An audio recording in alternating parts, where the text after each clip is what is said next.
అందరికీ స్వాగతం. మనం మహాత్ముడి గురించి మాట్లాడినప్పుడు ఆయన దృఢ సంకల్పం, ఆ నాయకత్వ పటిమ అవే గుర్తొస్తాయి. అవును. కాని ఆయన ప్రస్థానం కూడా కొన్ని తడబాట్లతో భయాలతో మొదలైందంటే నమ్మబుద్ధి కాదు కదా. నిజమే. ఈరోజు మనం సత్యశోధన అంటే గాంధీగారి ఆత్మకథ ఆధారంగా బొంబాయిలో ఆయన లాయర్గా ప్రాక్టీస్ మొదలుపెట్టిన తొలి రోజుల్లోని సవాళ్లను, అనుభవాలను కొంచెం లోతుగా చూద్దాం. అవునండి. లండన్లో బ్యారిస్టర్ పట్టా తెచ్చుకుని ఇండియా వచ్చిన ఆ యువ గాంధీకి బొంబాయిలో పరిస్థితులు చాలా ఊహించిన దానికి భిన్నంగా కఠినంగా ఉన్నాయి. అవును. ఆనాటి ఆయన ఇబ్బందులు, ఆ ప్రొఫెషనల్ అభద్రత, నైతిక సంఘర్షణలు ఇవన్నీ ఈ పుస్తకంలో చాలా స్పష్టంగా కనిపిస్తాయి. ఒక గొప్ప నాయకుడి జీవితంలో ఆ ఆరంభ దశలో ఉండే మానవ కోణాన్ని, ఆయన పోరాటాలను అర్థం చేసుకోవడమే మన ప్రయత్నం ఇక్కడ. సరే, మరి కాస్త వివరాల్లోకి వెళ్దామా? భారతదేశానికి తిరిగి వచ్చాక గాంధీకి ఇక్కడి చట్టాలు, ముఖ్యంగా ఆ సివిల్ ప్రొసీజర్ కోడ్, కేసులు ఎలా నడపాలనే రూల్స్ కదా, అవి అంత త్వరగా పట్టుబడలేదట. అవును. కానీ ఎవిడెన్స్ యాక్ట్ మాత్రం కొంచెం ఆసక్తిగా అనిపించింది అన్నారు. నిజమే. కానీ బొంబాయిలో అప్పటికే పెద్ద పెద్ద లాయర్లు ఫిరోజ్ షా మెహతా, బద్రుద్దీన్ త్యాబ్జీ. ఓ, వాళ్ల పేర్లు వింటేనా భయం వేస్తుంది కదా. వాళ్ల గురించి విని వాళ్ల ముందు నేనెంత అని గాంధీగారు కొంచెం భయపడ్డారు కూడా. ఆ భయానికి తోడు వాళ్ల ఫ్రెండ్ ఒక ఆయన విర్చంద్ గాంధీ. అవును. ఆయన చెప్పిన మాటలు ఇంకా నిరుత్సాహపరిచాయి. ఏమని చెప్పారు? అప్పట్లో బొంబాయిలో బ్యారిస్టర్లకు ఓ 5-6 ఏళ్లు దాకా సరైన కేసులు రాకపోవడం మామూనేనట. అబ్బా. 3 ఏళ్లలో సెటిల్ అయితే అదే గొప్ప విషయం అన్నారట. మరి గాంధీగారి పరిస్థితి? ఖర్చులు పెరుగుతున్నాయి, చేతిలో పని లేదు.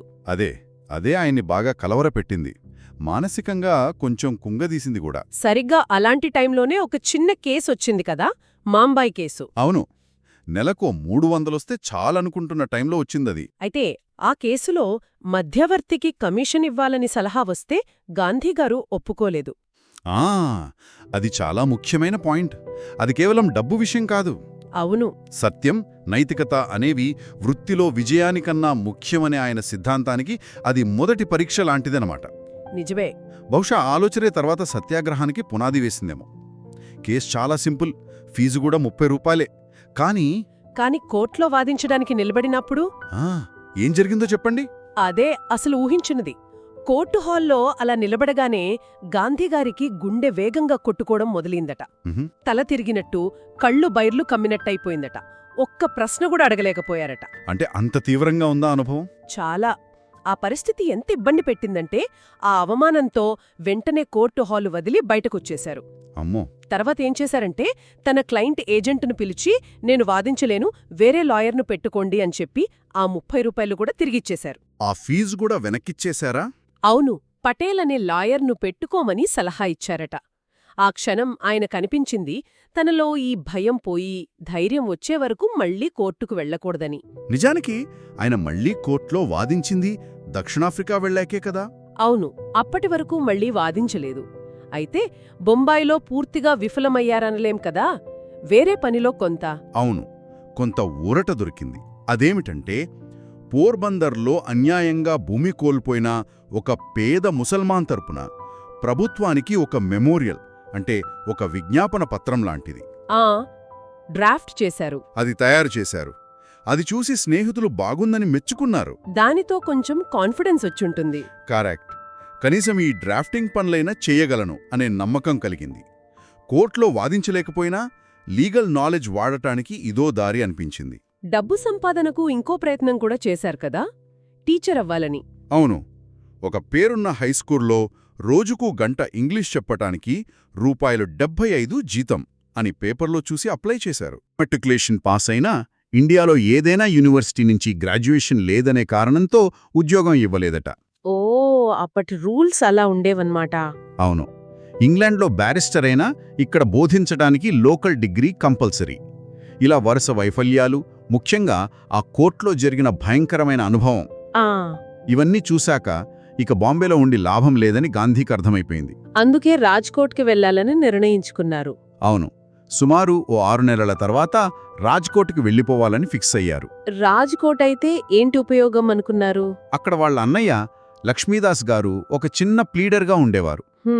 ఆయన హెల్ప్తో ఇలాంటి మెమోరియల్స్ డ్రాఫ్ట్ చేసే పనులు దొరుకుతాయని, ఇంకా బాంబేతో పోలిస్తే ఖర్చులు కూడా చాలా తక్కువ గదా అలా భావించారు. అంటే పెద్ద చోట కాకపోయినా చిన్న స్థాయిలోనే నిలదొక్కుకోవాలని. అంతే. బొంబాయిలో ఉన్న కొద్ది కాలంలో ఆయన లైఫ్ స్టైల్ గురించి కూడా కొన్ని విషయాలు రాసుకున్నారు కదా తన ఆత్మకథలో. అవును, చాలా నిజాయితీగా రాసుకున్నారు. ఖర్చు తగ్గించుకోవడానికి, ఆరోగ్యం కోసం రోజూ చర్చ్ గేట్ నుండి హైకోర్టుకు నడిచే వెళ్లేవరట. అవును. అలాగే కోర్టులో విచారణలు వింటున్నప్పుడు తరచుగా నిద్ర వచ్చేసేదని, అదో అలవాటుగా మారిందని కూడా కొంచెం కూడా సిగ్గుపడకుండా రాశారు. నిజమే.